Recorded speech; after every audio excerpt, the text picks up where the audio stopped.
Good morning dear students. तो आगे बढ़ते हैं।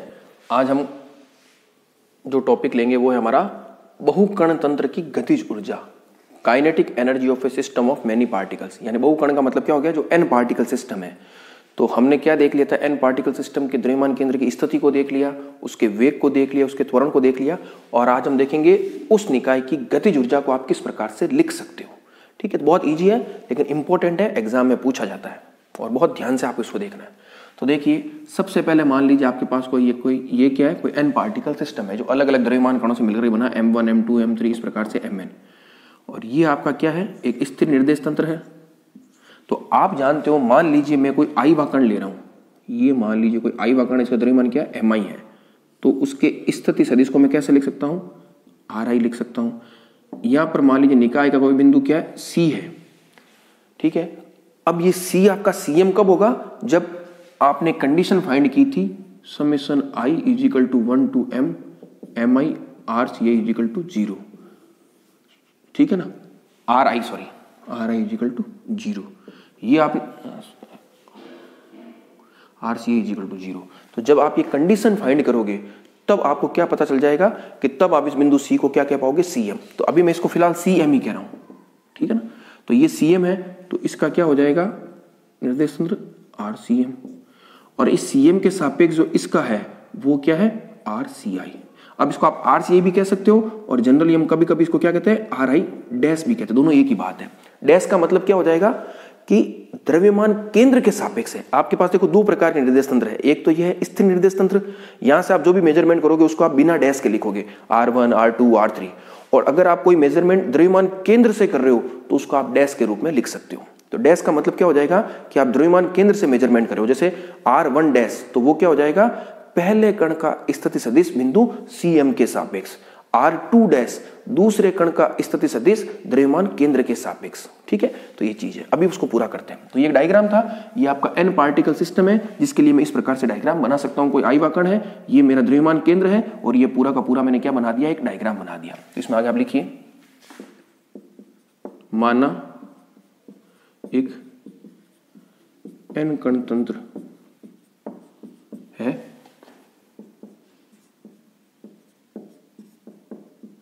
जिसके लिए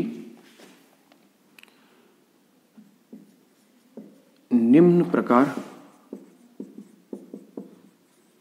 लिखा जा सकता है। यानी एन कण तंत्र है तो उसके लिए आप एक चीज लिख सकते हो, क्या लिख सकते हो, इस डायग्राम से मैं क्या लिख सकता हूं, आर, ये आपका देखो RCM ऐसे है, ये RI डैश ऐसे है, तो RCM plus RI dash is equal to RI, equation number 1। लेकिन जब आपने RCM लिख दिया तो इसके साथ आपको ये कंडीशन लिखनी पड़ेगी, तथा summation I is equal to 1 to n mi RI dash is equal to 0, equation number 2। ये कंडीशन होगी तभी आप RCM लिख सकते हो। याद रखिए, मैंने आपको पहले ही बता दिया था, ये दोनों कंडीशन एक साथ आएगी, ये है तो ये है और ये है तो ये होनी पड़ेगी। ठीक है, आगे काम आएगी। RCM लिखने के साथ ये हो गई। फिर आप आगे इसको लिख दीजिए, सारी चीजें लिखने की आवश्यकता नहीं है, जहां आप यहाँ लिख दीजिएगा। ये बार बार मैं लिख करके टाइम खराब नहीं करूंगा क्योंकि लेक्चर फिर अपलोड करने में दिक्कत होती है। जहां RCM क्या है, स्थिर निर्देश तंत्र के सापेक्ष द्रव्यमान केंद्र का स्थिति सदिश, आप लिख लीजिए। RI डैश क्या है, द्रव्यमान केंद्र के सापेक्ष आई वे कण का स्थिति सदिश। और RI क्या है, स्थिर निर्देश तंत्र के सापेक्ष आई वे कण का स्थिति सदिश, आप नोट कर लीजिए। ठीक है, कुछ चीजें होगी जो आपको थोड़ा बहुत लिखना पड़ेगा, नहीं तो फिर क्या होगा, लेक्चर बड़ा हो जाएगा और अपलोड करने में दिक्कत होगी और आपका भी फालतू का टाइम वेस्ट होगा। ठीक है, तो ये हो गया। अब चलो हम आगे बढ़ते हैं। हमें तो क्या निकालनी है, गतिज ऊर्जा निकालनी है। तो गतिज ऊर्जा क्या होती है, गतिज ऊर्जा होती है आपकी ½ mv²। तो चलो मैं लिख रहा हूं, यदि किसी समय t पर कण, आई वे कण का वेग vi हो तो उसकी गतिज ऊर्जा, हम क्या करेंगे, आई वे कण की गतिज ऊर्जा लिखेंगे और बाद में उसका क्या कर देंगे, समेशन कर देंगे, तो वो पूरे सिस्टम की गतिज ऊर्जा आ जाएगी। तो मैं कैसे लिख सकता हूं, ई के का मतलब हो गया काइनेटिक एनर्जी और आई यानी आई वे कण की, उसको मैं कैसे लिख सकता हूँ, half M V I square, ऐसे लिख सकता हूँ। ये आपकी इक्वेशन नंबर 3 हो गई। अब वी आई स्क्वायर का मान कैसे निकालूंगा, वी मेरा है सदिश, तो जब भी कोई सदिश का स्क्वायर होता है जिसको आप कैसे लिखते हो, जैसे मान लो कोई आपके पास ए वेक्टर है, इसका स्क्वायर लिखना है ए स्क्वायर, तो ए स्क्वायर आप कैसे लिखते हो, ए डॉट ए, ठीक है, बिल्कुल बेसिक चीज आप जानते हो। तो यहां पर मैं कैसे लिख सकता हूं, हाफ, ये एम आई कर दीजिए, M I V I dot V I, ठीक है, इस प्रकार से हम लिख सकते हैं। अब मुझे वी आई का मान चाहिए, तो वी आई का मान मुझे कहां से मिलेगा, समीकरण 1 से मिल जाएगा, तो मैं आगे कर देता हूं। समीकरण 1 से कैसे मिलेगा, समीकरण 1 का जब आप टी के सापेक्ष अवकलन करोगे, तो समीकरण 1 का टी के सापेक्ष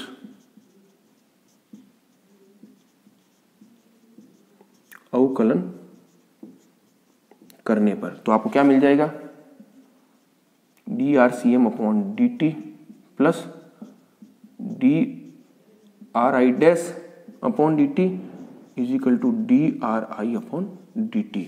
तो ये तो हो गया आपका वी सी एम, ये हो गया वी आई डैश, ठीक है ना, और ये हो गया आपका वी आई, ठीक है। तो बस अब वी आई का मान क्या लिख दोगे, V C M plus V I dash. तो चलो मैं इसको थोड़ा साफ करके यही लिख देता हूं। सिंपल मैथमेटिक्स है, लेकिन इसको आप बहुत ध्यान से देखते रहिए और साथ साथ नोट कर लीजिए कि जब लेक्चर सुने। आपके पास एक अच्छा ऑप्शन भी, आप वीडियो को आराम से पॉज करके भी सुन सकते हो, देख सकते हो, कोई दिक्कत नहीं होगी। तो चलो मैं यहां लिख देता हूं, ई K I is equal to 1/2 या हाफ एम आई, ये हो गया V C M plus V I dash dot V C M plus V dash, ठीक है। अब डॉट प्रोडक्ट खोल लेते हैं, तो half M V C M dot V C M, एक पद तो ये आ जाएगा, plus V C M dot V I dash, एक ही आ जाएगा, फिर ये इन दोनों के साथ होगा, तो V I dash dot V C M plus V I dash dot V I dash. चलो half M I V C M dot V C M क्या होगा, V C M square, V C M square. ठीक उसी प्रकार से V I dash dot V I dash, ये भी क्या हो जाएगा, इसको मैं पहले लिख रहा हूं वी आई डैश स्क्वायर, और ये क्या है, ए डॉट बी और बी डॉट ए। आपको पता है डॉट प्रोडक्ट में क्या होगा, दोनों आपस में बराबर होते हैं, A dot B B dot A, तो इसको मैं ऐसा लिख सकता हूं twice of V C M dot V I dash. तो ये आपके आ गई ई की आई का मान, किसका मान आ गया, ई की आई का। अब ये तो केवल आई वे कण की गतिज ऊर्जा है, अगर आपको संपूर्ण पिंड की गतिज ऊर्जा निकालनी है तब आप क्या करोगे, उसको आप देखिए। तो कुछ नहीं करना है, संपूर्ण पिंड के लिए आपको केवल एक काम करना है, समेशन लगा देना है। आप लिख लीजिए, अतः संपूर्ण निकाय की गतिज ऊर्जा वो क्या होगी, ई के, वो हो जाएगी summation I is equal to 1 to n E K I. तो चलो मान लिख देते हैं। अब समेशन सब पर, इस पर भी 3 पद बन जाएंगे, तो देखो half summation I is equal to 1 to n M I V C M square, ये हाफ तो कॉमन है आपको, तो मैं चलो एक और सबके साथ साथ लिख देता हूँ, half summation I is equal to 1 to n M I V I dash square plus ये 2 और ये हाफ कैंसिल हो जाएगा, ठीक है, ये 2 हाफ कैंसिल हो जाएगा, इधर क्या बचेगा, केवल इधर बचेगा summation I is equal to 1 to n M I V C M dot V I dash. तो ये आपके 3 पद आ गए। तो वी सी एम तो क्या है, वी सी एम आई पर तो डिपेंड नहीं कर रहा, ऐसा थोड़ी है कि पहले कण के लिए द्रव्यमान केंद्र का वेग अलग होगा, वी सी एम तो क्या है, कांस्टेंट है, ठीक है ना। तो ये वी सी एम स्क्वायर तो आ गया बार आपके, ये बाई 2 है, और ये summation I is equal to 1 to n M I. या इस पद को आप एक एज इट इज लिख दीजिए एक बार, M I V I dash square, plus यहाँ भी क्या है, VCM भी क्या एक तरह से कांस्टेंट है, VCM भी क्या होगा, इस समेशन से, कांस्टेंट मतलब इस समेशन से फर्क नहीं पड़ेगा, यानी आप I का मान 1 2 3 4 कुछ भी रखिए, VCM का मान नहीं बदलेगा। तो मैं इस VCM को क्या कर रहा हूँ, बाहर लिख रहा हूँ, और डॉट है, क्योंकि VCM डॉट है तो VCM डॉट ये पूरा कर दीजिए, बात वो की वही आएगी, ठीक है ना, क्योंकि वापस डॉट भी करोगे तो MI के साथ तो डॉट होगा नहीं, डॉट किसके साथ होगा, VI डैश के साथ ही होगा। तो इस प्रकार से आप लिख सकते हो, बिल्कुल सिंपल मैथमेटिक्स है। और चूंकि आप 11th और 12th क्लास पढ़ चुके हो तो मैं मान के चल रहा हूँ ये छोटी मोटी चीज तो आपको आ रही होगी, नहीं आ रही तो मैंने आपको बता दिया। VCM क्या है, कांस्टेंट है, तो उसको आप बाहर लिख सकते हो, I से समेशन से बाहर लिख सकते हो, और डॉट फिर यहाँ लग जाएगा। इसको आप ओपन भी करोगे तो डॉट MI के साथ डॉट नहीं होगा, डॉट किसके साथ होगा, VI डैश के साथ ही होगा, क्योंकि डॉट हमेशा किसके साथ होता है, डॉट प्रोडक्ट होता है हमेशा सदिशों के बीच, किसी अदिश राशि के बीच डॉट प्रोडक्ट नहीं होता। MI तो द्रव्यमान तो क्या एक अदिश राशि है। चलो VCM स्क्वायर बाई 2, अब ये पूरा क्या है, M1 plus M2 plus M3 plus M4, ये कैपिटल M हो जाएगा, इसको मैं लिख देता हूँ कैपिटल M। इस पद को एक बार एज इट इज लिख दीजिए, MI VI dash square plus VCM dot. अब देखिए क्या मैं इसको ऐसा लिख सकता हूं, बार d by D T summation I is equal to 1 to n MI RI dash. जैसे आप d बाई डी टी करोगे, इसका d बाई डी टी करोगे तो दो पद आएंगे, क्या क्या आएंगे, यहां देखिए आप DMI upon D T VI dash plus MI as it is DVI dash upon D T. लेकिन इसका मान 0 है तो बचेगा क्या, केवल बचेगा ही MI DVI dash upon D T. तो ये मेरा सॉरी RI डैश, RI है, RI डैश और RI डैश। तो देखिए इस d बाई डी टी को अगर मैं अप्लाई करता हूं तो मेरे पद वापस यही आ रहा है, MI DRI dash upon D T और DRI dash upon D T क्या है, VI डैश है। तो यही चीज बन रही है, यानी इस चीज को मैं इस प्रकार से भी लिख सकता हूं। V को आप क्या लिख सकते हो, d बाई डी टी लिख सकते हो, इसको बाहर लिखोगे तो भी कोई फर्क नहीं पड़ेगा। हालांकि आप एक स्टेप चाहते हैं तो आप एक स्टेप पहले यहाँ लिख सकते थे, summation I is equal to 1 to n MI DRI dash upon D T, और फिर इसको बाहर लेते, लेकिन मैंने सीधा लिख दिया, कोई फर्क नहीं पड़ता, मैंने आपको वहां बता दिया कि इसको आप ऐसा लिख सकते हो। समझ गए इस चीज को आप, सिंपल मैथमेटिक्स है, कहीं समझ में नहीं आए तो वापस देख लीजिएगा। तो यहां तक हम पहुंच गए। अब देखिए इक्वेशन नंबर जो आपके 2 थी वो क्या थी, कि इक्वेशन नंबर जो 2 थी यहां पर तो लिखी हुई नहीं है, मैं आपको बता देता हूं, summation I is equal to 1 to n MI RI dash is equal to 0।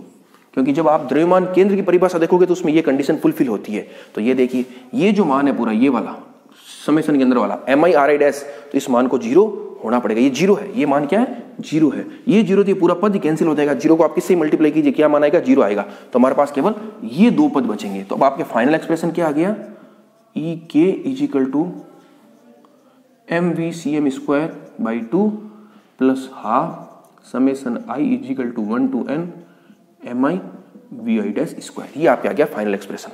अब ये क्या है, half MVCM square. Half MV square क्या होता है, हाफ MV स्क्वायर होता है गतिज ऊर्जा। तो ये किसकी गतिज ऊर्जा है, चूंकि इसमें VCM है, वेग किसका है, द्रव्यमान केंद्र का है, तो ये पूरा पद क्या है, ये पूरा पद है उस निकाय के द्रव्यमान केंद्र की गतिज ऊर्जा। और ये क्या है, ये भी क्या, हाफ MVI डैश स्क्वायर है। तो VI डैश क्या है, VI डैश है आपका आयव्य कण का वेग, लेकिन किसके सापेक्ष, द्रव्यमान केंद्र के सापेक्ष।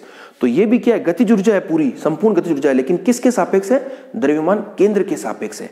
और ये जो गतिज ऊर्जा E के वो किसके सापेक्ष है, जो आपका स्थिर निर्देश तंत्र है उसके सापेक्ष है। ठीक है, तो जो आपकी ये गतिज ऊर्जा होगी स्थिर निर्देश तंत्र के सापेक्ष, वो दो गतिज ऊर्जाओं का योग होगी, एक तो उस निकाय के द्रव्यमान केंद्र की गतिज ऊर्जा, और दूसरी उस निकाय के द्रव्यमान केंद्र के सापेक्ष सभी कणों की गतिज ऊर्जाओं का योग उन सबके बराबर होगी। अभी मैं लिख देता हूं, ठीक है ना, अभी मैं पूरा स्टेटमेंट लिखूंगा तो आपको समझ में आ जाएगा। अब यहां तक नोट कर लीजिए।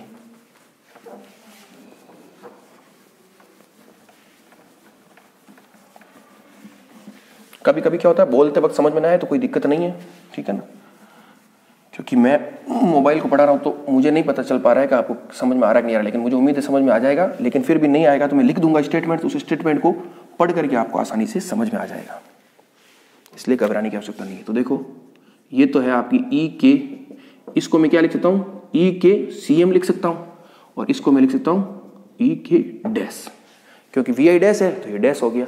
तो ये आपका फाइनल एक्सप्रेशन है, ठीक है। अब इसको आप यहाँ आराम से लिखिए ताकि पूरा क्लियर हो जाए। जहां ई के क्या है? ई के है आपकी स्थिर निर्देश तंत्र के सापेक्ष निकाय की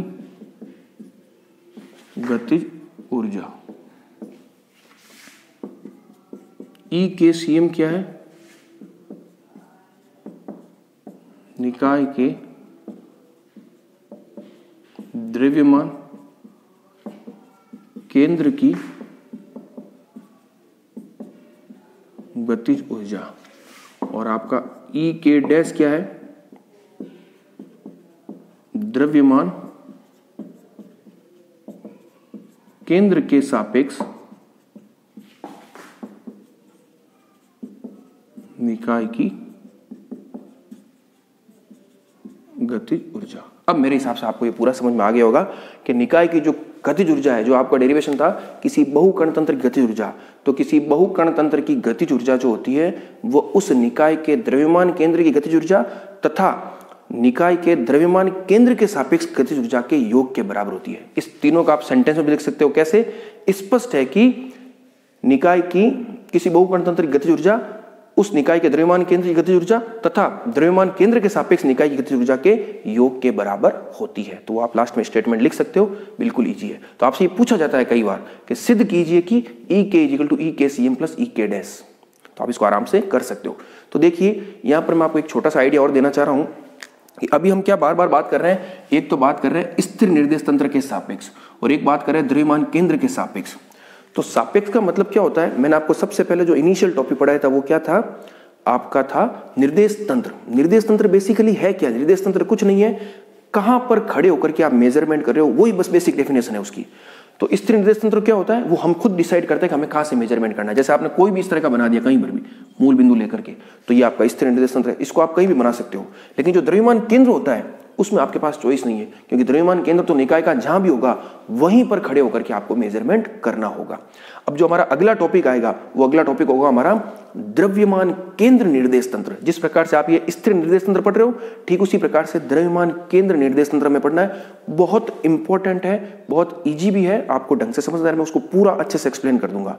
तो यहां तक हमारा ये जो पूरा टॉपिक था सेंटर ऑफ मास, जिसको हमने इनिशियल में स्टार्ट किया था, उसकी डेफिनेशन, उसके लिए मैथमेटिकल एक्सप्रेशन, फिर उसकी स्थिति, वेग, त्वरण और किसी बहुकण तंत्र की गतिज ऊर्जा को आराम से निकाल लिया था। आप इसको बहुत ध्यान से समझिएगा। तो यहाँ इस लेक्चर को मैं समाप्त करता हूं। अब और नए टॉपिक के साथ हम अगले लेक्चर में आगे बढ़ेंगे। Thank you.